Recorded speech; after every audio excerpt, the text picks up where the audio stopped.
The transport ship Varenthia drifted through the void, its engines sputtering their last breaths. Inside the cramped passenger hold, Elsa pressed her small blue hands against a viewport, watching distant stars flicker like dying embers. Her mother, Kira, sat hunched against the wall, her crystalline skin dulled by exhaustion and fear. "Mum, please don't cry," Elsa whispered, though she felt her own throat tighten. Around them, 24 other Velkan refugees huddled in similar despair. Their homeworld was ash now, consumed by the Krethian swarm 3 cycles ago. Kira's voice cracked. "We're not going to make it to the sanctuary station, little star. The engines are gone." The ship's distress beacon had been broadcasting for hours. No one answered. No one ever answered for Velkans too weak, too pacifist, too ... irrelevant in the galaxy's grand scheme. The strong survived, the strong conquered, and Velkans were neither. Then Elsa saw a ship dropping out of faster-than-light travel.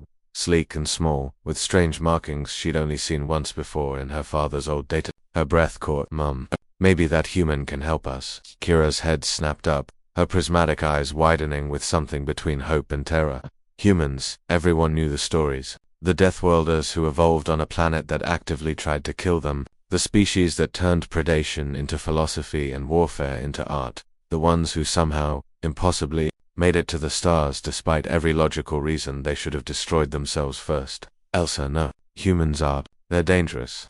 "We're already dying," Elsa said simply. The human ship docked with a metallic clang that reverberated through the hull. The airlock hissed open, and a single figure emerged, tall by Velkan standards, wearing a worn flight suit patched with amateur repairs. He removed his helmet, revealing dark hair and eyes that scanned the hold with unsettling intensity. "Received your distress call," the human said, his voice rough but comprehensible through the translator. "Name's John. You folks look like you could use a hand."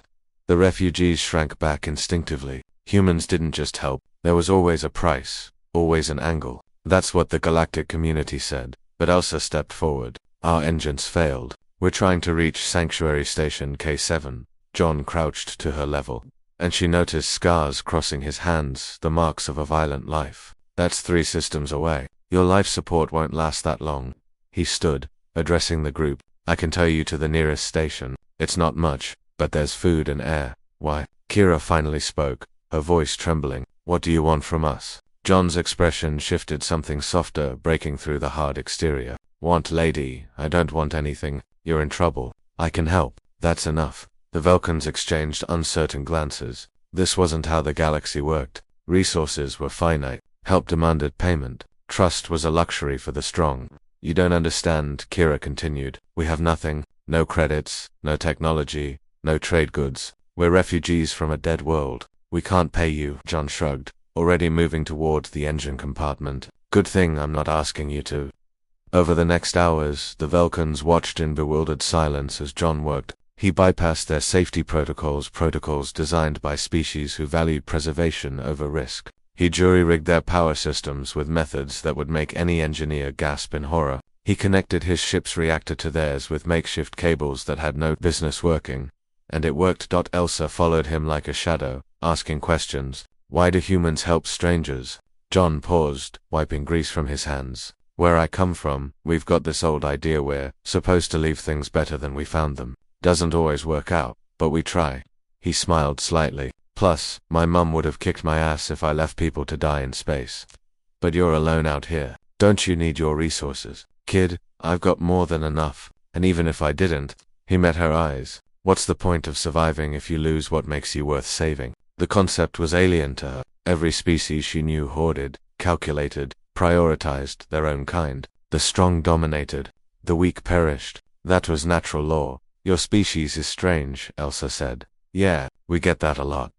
When the repairs were complete, John guided them through the most dangerous part of debris field that would require precise navigation. Any other pilot would have charged triple rates for the risk. John simply put on music, something with drums and guitars that made no evolutionary sense, but somehow stirred something primal in Elsa's chest. At the station, John helped them dock, then started unloading supply crates from his cargo hold. "What are you doing?" Kira asked, alarmed. "You said you had nothing." "These are basics: food, medical supplies, warm clothes. Station's cold for you folks."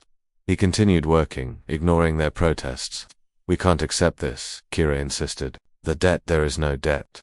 John's voice was firm but not unkind. Look, I know how the galaxy works. I know everyone thinks humans are crazy. Maybe we are, but crazy's kept us alive this long, and if that means helping folks who need it, then I'll take crazy. Elsa tugged her mother's sleeve. See, Mum? I told you maybe the human could help. John chuckled, ruffling Elsa's hair, a gesture that should have been threatening from a predator species, but somehow felt warm. Smart kid, listen to her. As John prepared to depart, Elsa ran to him one last time. Will we see you again? Galaxy's a big place, kid, but humans, we've got a habit of showing up where we're needed. He knelt down. You take care of your mum, alright? And remember, being strong isn't about how hard you can hit. It's about standing up when everything says to stay down. His ship detached and vanished into the Kira held Elsa close, watching the space where he'd been. Maybe, Kira whispered, we've misunderstood humans. Elsa smiled. Maybe they're strong because they choose to be kind. In the cold mathematics of galactic survival, it made no sense. But humanity had never made sense. They were Deathworlders who chose mercy, warriors who valued peace, survivors who refused to let others perish. And perhaps that was the most terrifying thing about them, not their capacity for violence, but their refusal to let violence define them. The strong survived, but humans taught the galaxy something new. The strongest were those who helped others survive too.